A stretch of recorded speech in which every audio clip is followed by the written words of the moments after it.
Los Angeles, Don Newcombe, the hard-throwing Brooklyn Dodgers pitcher who was one of the first black players in the major leagues and who went on to win the Rookie of the Year, Most Valuable Player and Cy Young awards, has died. He was 92. The team confirmed that Newcombe died Tuesday morning after a lengthy illness. Don Newcombe's presence in life established him as a role model for major leaguers across the country, Dodgers president Stan Kasten said. He was a constant presence at Dodger Stadium, and players always gravitated to him for his endless advice and leadership. The Dodgers meant everything to him, and we are all fortunate he was a part of our lives. Newcombe, like Dodgers teammate Jackie Robinson, was signed by Branch Rickey from the Negro Leagues and went on to make a huge mark in the major leagues. Nuke was a fierce presence on the mound, a 6'4" and 225-pound bear of a man who stared down hitters and backed up anyone foolish enough to crowd the plate. He was a four-time All-Star and won 20 games 3 different times.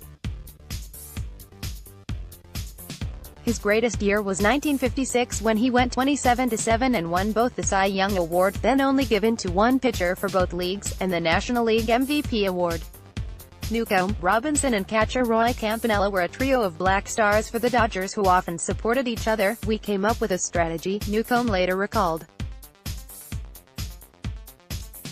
"We knew the impact we were attempting would have. We had to endure Robinson's character, his backbone, his guts, those were the keys. Jackie was the leader under Mr. Rickey." The three talked frequently, Campanella and Newcombe from the Dodgers' Nashua, New Hampshire, farm team and Robinson from Brooklyn. "We talked about how things were going," Newcombe said. "But if somebody charged the mound on me, what would I do? Nobody did. I remember in the New England League, a catcher threw dirt in Roy's face. He said, 'If you do that again, I'll personally take your arm out of its socket.' They challenged us. They did anything they could to break down the idea." Newcombe's Dodgers were perennial also-rans, who specialized in winning the National League pennant then losing the World Series to the Yankees. Newcombe played on 3 pennant winners with the Dodgers and the World Series champions in 1955, the year they finally beat the Yankees. Born June 14, 1926, in Madison, New Jersey, Newcombe pitched in the Negro Leagues starting in 1944 at age 18. In 1945, he had an 8-3 record with the Newark Eagles and won the attention of the Brooklyn Dodgers organization. In 1989, at a reunion of Negro League greats, Newcombe gave a speech in Atlanta where he reflected on his experience. "I wish that in some few words I could wipe away that pain you've suffered so long because you have skin this color," he said. "We know that we would not be here today if it were not for the Negro Leagues. I thank God I had the chance to walk shoulder to shoulder with you." Newcombe played in Nashua of the New England League and for teams in Montreal, Venezuela and Cuba before joining the parent club in 1949. He went 17-8 in 1949, his first season with the Dodgers, and was named NL Rookie of the Year. Newcombe, Robinson and Larry Doby of the Cleveland Indians became the first black players to appear in an All-Star game that season, when the Dodgers hosted the mid-season contest at Ebbets Field. On July 8, 1949, Newcombe and Hank Thompson of the New York Giants became the first black pitcher and hitter to face each other in a major league game.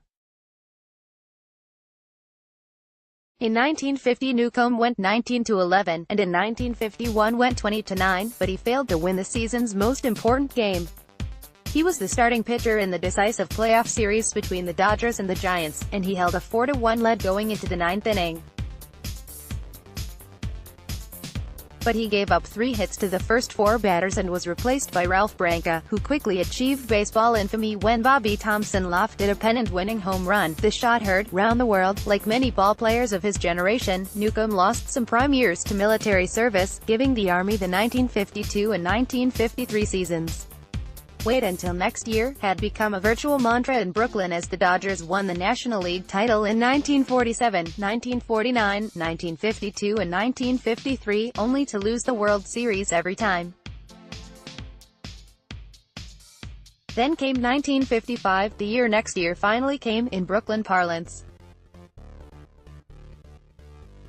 The Dodgers finally beat the Yankees in the World Series, and Newcombe went 20-5 during the regular season, winning 18 of his first 19 decisions.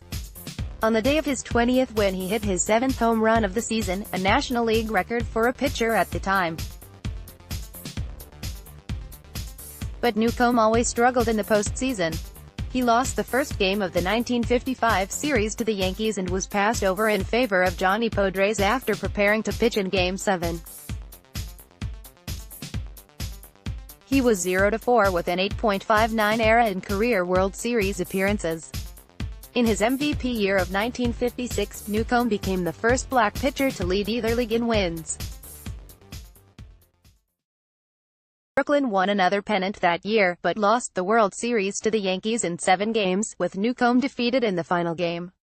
Newcombe faded quickly after 1956 as he pitched for the transplanted Los Angeles Dodgers, Cincinnati Reds and Cleveland Indians. He had a brief resurgence for the Reds, going 13-8 with a 3.16 ERA in 1959. In a 10-year Major League career, he had a record of 149-90 record and a 3.56 ERA. He pitched for Spokane, Washington, in the Pacific Coast League in 1961 and finished his professional career in Japan in 1962. Alcoholism helped lead to his early retirement. He gave up drinking in later years and worked for drug and alcohol prevention programs. He continued working for the Dodgers, most recently as special advisor to the chairman. He was a frequent presence at the stadium in recent years, always nattily attired in a suit and tie with a fedora atop his head. He took part with Sandy Koufax in a first-pitch ceremony before Game 7 of the 2017 World Series vs. Houston at Dodger Stadium, and was at the park for last fall's World Series vs. Boston. In 2011, Detroit pitcher Justin Verlander joined Newcombe as the second man to sweep the sport's 3 major awards. Newcombe introduced Verlander at the following year's Baseball Writers Association dinner.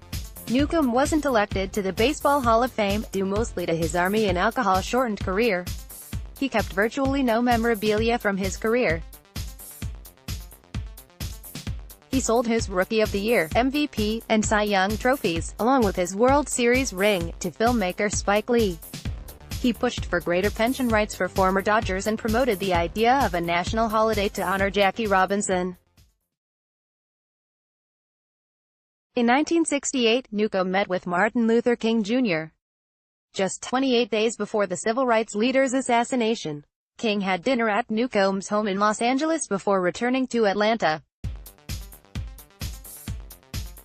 According to Newcombe, King told him, "Don, you'll never know how easy you and Jackie and Dobie and Campy made it for me to do my job by what you did on the baseball field." Newcombe outlived most of his Dodger teammates and was deeply affected when Campanella and Don Drysdale died within a week of each other in 1993. "When tragic things happen, it gets the guts out of you," he said at the time. "You try to be strong, but when those things happen you break down and cry like a baby. You want these tragedies to stop," he said.